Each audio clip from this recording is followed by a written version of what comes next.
తెలంగాణ ప్రజల ఉద్యమ ప్రతిధ్వని ప్రజాకవి కాళోజీ నారాయణరావు 1914 సెప్టెంబర్ 9న జన్మించారు. తెలంగాణ భాషా దినోత్సవాన్ని ఏటా సెప్టెంబర్ 9న తెలంగాణ ప్రభుత్వం ఆధ్వర్యంలో జరుపుకుంటారు.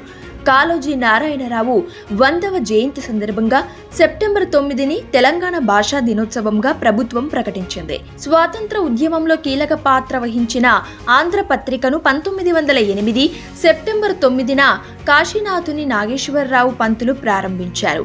బాలీవుడ్ ప్రముఖ నటుడు అక్షయ్ కుమార్ 1967 సెప్టెంబర్ 9న జన్మించారు. 100కు పైగా చిత్రాల్లో నటించిన ఈయన ఉత్తమ నటుడిగా ఎన్నో అవార్డులు, పురస్కారాలు తీసుకున్నారు. టాలీవుడ్ ప్రముఖ నిర్మాత దగ్గుబాటి రామానాయుడుకు భారత ప్రభుత్వం 2010 సెప్టెంబర్ 9న దాదాసాహెబ్ ఫాల్కే పురస్కారాన్ని ప్రకటించింది.